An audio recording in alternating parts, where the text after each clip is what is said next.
Hey Waffle Gang, I do hope you're well. My name is Mark and today we're checking out some more Reddit stories, and if you do love a Reddit story, why not consider hitting that like, subscribe, maybe that notification bell too, and let's crack on with today's first story.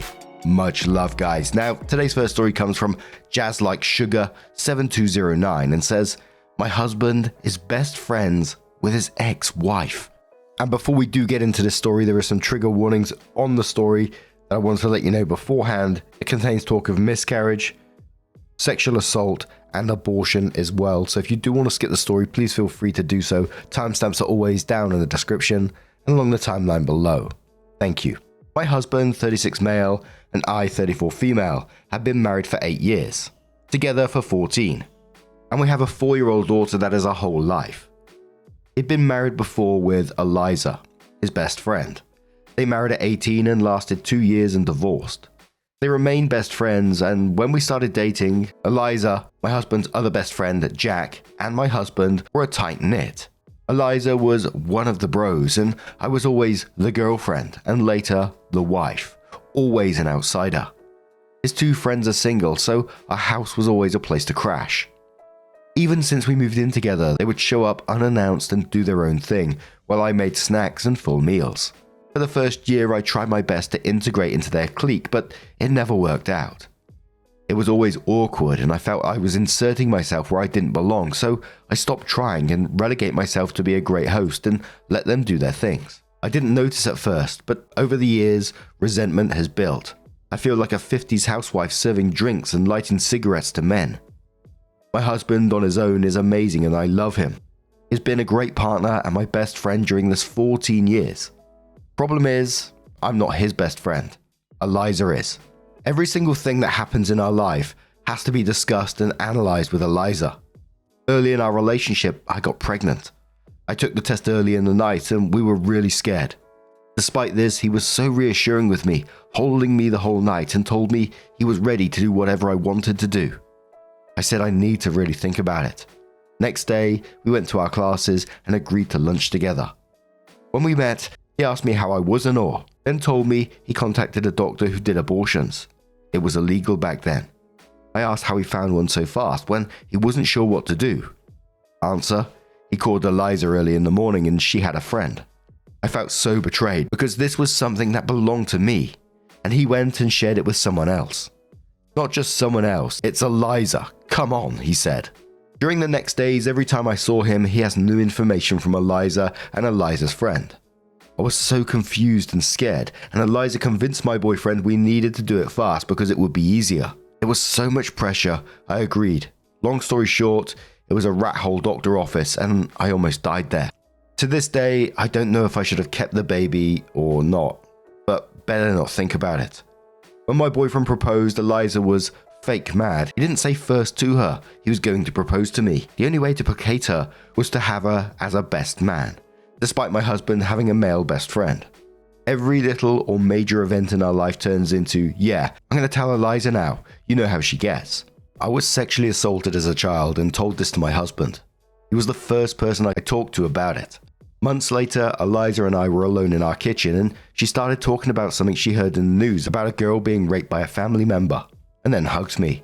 When I started to try for a child and I got pregnant, I asked my husband to keep this for us for a little. It was Wednesday.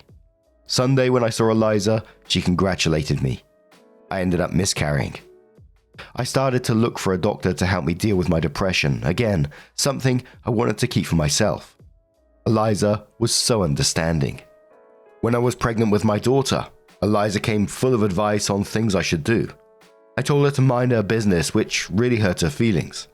I stood my ground and told my husband I wasn't going to raise my kid with Eliza and didn't want to hear any advice from her. This was a big fight with my husband because I was rude and Eliza was family and already considered herself an auntie. This had been the only time I'd given an ultimatum to my husband. Eliza better keep herself away from my motherhood or I will leave. Now resentment has reached a point where I don't want her near me or my house or my husband. I feel she is more married to my husband than I. My whole life feels like I live best friends to lover drama. I'm not sure why I'm writing this, probably because I'm alone in a coffee shop thinking I want my husband to be my husband, and not feel like a lame love interest in someone else's epic love story. In the past, my husband thought I was being childish. Despite loving him, I can't keep being married like this. I don't feel like I can trust to talk to him again without involving Eliza. I don't want to hold an ultimatum. So the first commenter said to OP, wow, that's a really heavy one. Have you confronted him when he told us stuff you wanted between you two? OP said, yes, I did. He always acts like it's just Eliza. I need to talk it out with someone. He needed support, outside perspective, to vent. Another commenter says, well, you almost died because Eliza recommended a quack for your abortion. Honestly, I don't know. Probably an ultimatum would work, but you said you don't want to give him one. Maybe couples therapy? Either that or divorce. You seem to be at the end of the rope. P.S. Has Eliza been seeing someone all this time? Were they alright with her connection with your husband? OP says, before I had my daughter, I gave him an ultimatum of either he and Eliza respected my motherhood and she kept her opinions to herself, or we were done. I don't want to just keep giving ultimatums to keep my marriage. Honestly, I don't even know if counseling would work because I don't think he sees a problem, so he'd probably go and have a drink with her and tell her about the counseling. Another commenter replies saying, exactly. Seems like OP wasted her time being the third wheel in her own relationship and ultimately her marriage. Giving ultimatums and then not following through is just a waste of words. Another commenter says, yeah, he knows she won't do anything, so he's not going to change. Commenter replies to that saying, yep, that's why it's been 14 years and she's pretty much the side chick. Just how her and Eliza like it. She stomps her feet and they laugh at her or completely ignore her and go back to their little bubble. Then the cycle repeats. OP should have left around the time of the abortion. The writing was on the wall in big, bold, capitalized letters. OP replies saying, for the last 14 years, every time I express how I don't like our private life to be shared with outsiders, he downplays it as needing to talk about, to vent. His friends are his close family. They wouldn't never judge. But I'm just here if he needs to vent or whatever. Then it comes like I want to isolate him.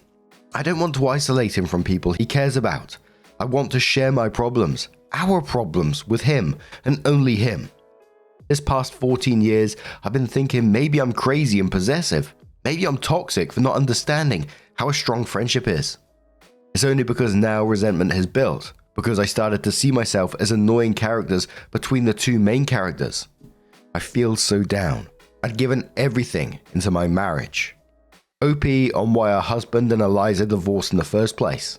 They married very young at 18, after dating for 3 months.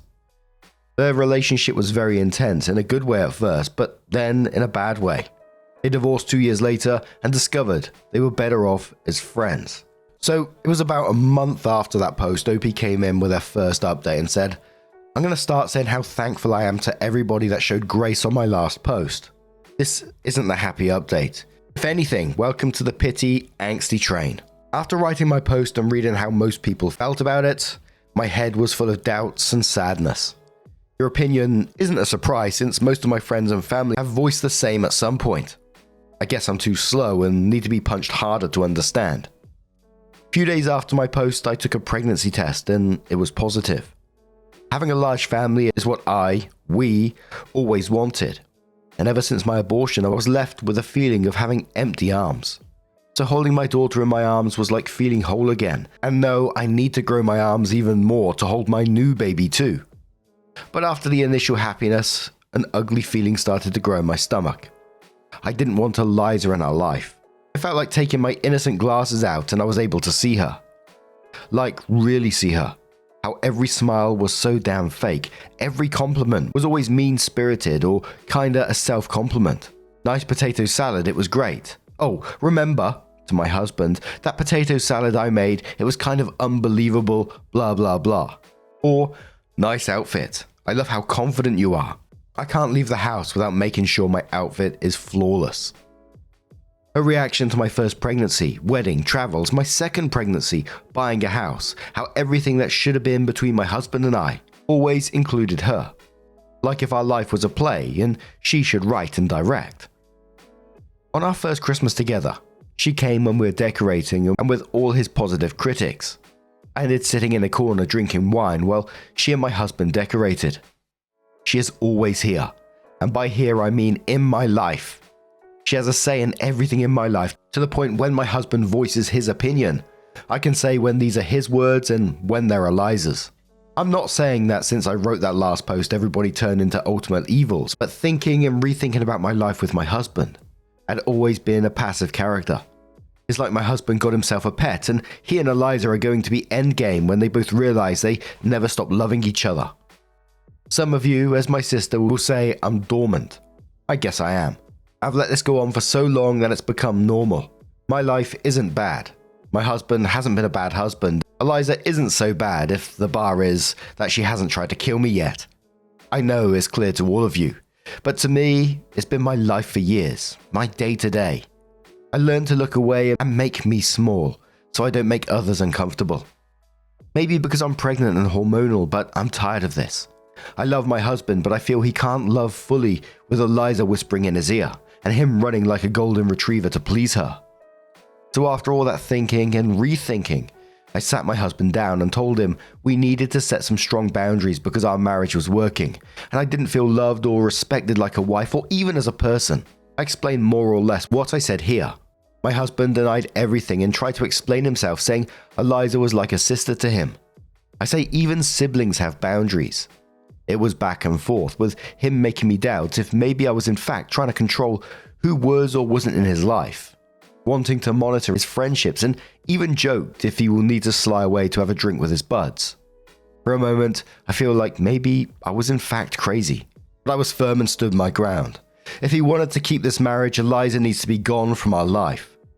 At first, I thought low contact was good, but seeing his reaction, I knew that wasn't going to be enough. Maybe I wouldn't be seeing Eliza, but he certainly will do, and I'd be antagonized and mocked. Honestly, knowing this made me realize my marriage was over.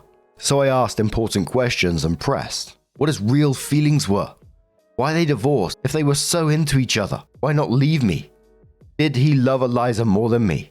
Why? What is that I don't have and she does that make her impossible to leave? In summary, he loves her, but he loves me. He doesn't understand how. Both of us bring something he doesn't want to miss. He's not sure if he wants a life with Eliza like the one we have, a marriage, a family, but she is his soulmate.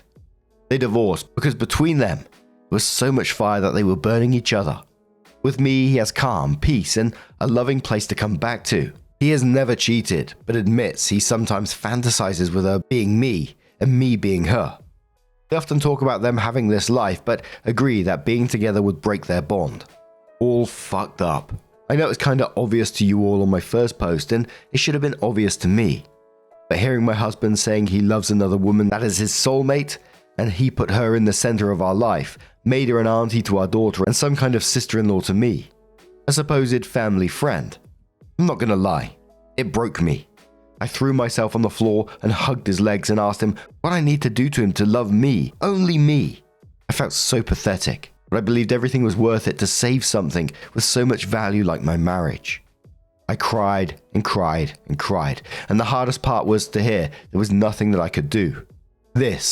All this, I know isn't some shocking news. To me, my life is falling apart. The only thing holding me up are two little hands that hug me every night, and the small bean in my belly. We haven't discussed anything legal yet. He left the house and my sister and mum are staying with us for now. The top commenter on that update, we have another update shortly, says he's a selfish, cruel man. She is just as equally horrible. He used you and kept her around and she played along with it. He says he sees her as a sister, but then says he fantasizes about her being you and you being her. Both cannot be true at the same time. She is either a sister to him or he wants her to be his wife. All he does is lie. He was living his best life and got everything he wanted. He has cheated. Maybe not physically, doubt it, but emotionally he has. You deserve to find someone who truly loves you and chooses you every single time, not someone who has another choice. You were their little doll to play with. You gave him all these wonderful things so she didn't have to. But she gets the perks of being your husband's girlfriend without ever having to get pregnant or do any hard labor in a marriage. I'm so sorry. The next commenter said to OP, while you're going through this transition, Do not share details with him that you don't want Eliza to be privy to. Talk with your sister and your mother. Don't tell him about the baby until you're ready for her to also know. Invest the love you had for him back into yourself and your babies. Eliza doesn't want him. She wants the power in your relationship and the control. He's going to come crawling back to the family you built for him. Don't let him. So, around a month and a half later after that post, Opie updated again and said hopefully this is going to be my last update, but not the end for me. Thanks again to everybody that sent me enough messages or replied to my last 2 posts. To clarify a few things, people have guessed, yes, I'm South American. I live in a very religious country and was raised Catholic. Even if I don't follow any religion now and consider myself atheist, some things are just too deep in our brains. Also, yes, I grew up seeing my mum crying over my dad's multiple affairs. I always thought I would never let something like that happen to me, but oops. Luckily, I started seeing a therapist and will heal a lot of things. One of the very first things I started to discuss with my therapist was my abortion, and how deeply that hurt me, and how big the impact was on my mind. And yes, some of you guessed well. After the abortion, I was determined to get something good out of a very traumatic event. Since I loved my then boyfriend so much, maybe our relationship could get stronger and better, and I fought hard for that. And after a time, it was more of a, have I suffered so much for this relationship just to lose it over this one thing? No. And later, it was just, this is my life, go to sleep and get over the pain. Now I realize how alike that was to my mum's mindset, was well forgiven my dad. But since I was getting physically cheated, it never crossed my mind I was doing the same thing.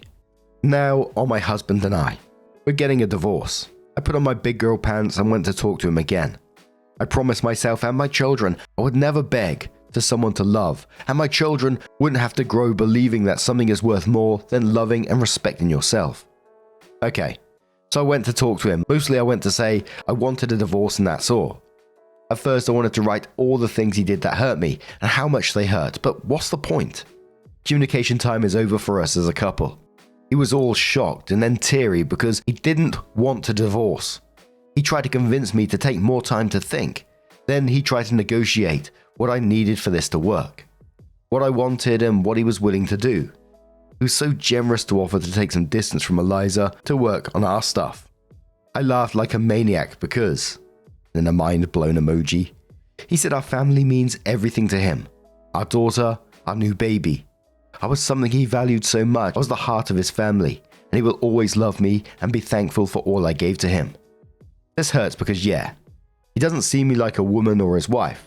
I'm the mother of his children. I'm the one who takes care of him and his house, and he's thankful. It was a long talk, but it was mostly the same thing again and again. In the end, he proposed me to keep the house, stay married because his job has a lot of great benefits and I should use them all even if we weren't together. He could cover all expenses and we could live in different houses. In the end, he reluctantly agreed to divorce. I'm working now on establishing new boundaries. I agree we should keep it friendly because we have 2 kids to co-parent, and since he doesn't have a place to live yet, he could hang out with our daughter in our home, take her to the park, etc. But then he was showing up unannounced in our house, cook for himself and act like he still lived there. I was getting really uncomfortable. I asked for his keys prior, but he said he wanted to keep the keys for emergencies only. One day I snapped to either give me the keys back or I will change the locks. Again, he was all teary because this was still his home. I said it wasn't anymore, so no more hanging out here. Now I'm thinking it's best to sell this house and find something new that can be mine and the kids' home only. As for Eliza, some of you will be happy to know that they aren't together. He isn't staying with her, and for all I know, she has distanced herself from him. Maybe she only liked him when he was in a relationship. Or now her power trip is over, she isn't interested. He's pretty heartbroken, his absolute best friend isn't with him now. Like really heartbroken. I know this because a mutual friend told me, and when he comes to pick up our daughter, he seems in a bad shape. He's unkempt and has lost some weight and always looks so tired. My pregnancy is doing fine, as you might have guessed, I'm not interrupting it, so between a divorce and having a baby this year, I will have a very eventful year. That's all I guess. And there were some top comments on that one saying, sending hugs, good on you. I wanted to say that in your post you said that you're pushing for divorce because you want to teach your children about loving and respecting themselves. And I think that is so honorable. Opie says, yeah, I also want to teach myself about loving and respecting myself. A commenter says he's an idiot. Put his ex above you and his children just to get burned by her. She never wanted him. She just loved the control she had on him. OP said, it's a shame. I won't be able to know exactly what happened between them and their fallout. I'm distancing myself from that drama, but I would love to know, like the big gossiper I am. The commenter said, I'm so happy for you. The idea of a different house is good. You can also just change all the locks. Build a social support group for yourself. Build distance with your ex. Limit interactions. Wish you all the best. OP says, I think the new house will be the best without any sad memory, just a fresh start. Also, I want to live closer to my mum and sister since I'll be needing their help. And the last commenter said, so your stupid ex lost you to keep his side piece, and now his side piece left him. What a dumbass. And it very much did feel like those comments were saying it was about some sort of control from Eliza, because as soon as she had the opportunity, as soon as the divorce was on the table, she bailed out as well. But what do you guys make of this situation? Let us know your thoughts down in the comments below. And just a huge thank you for being here today, getting involved in the stories, your love, your support, your time. It always means the absolute world to me. So thank you so much. And hopefully I'll see you in the next one. Take care and much love.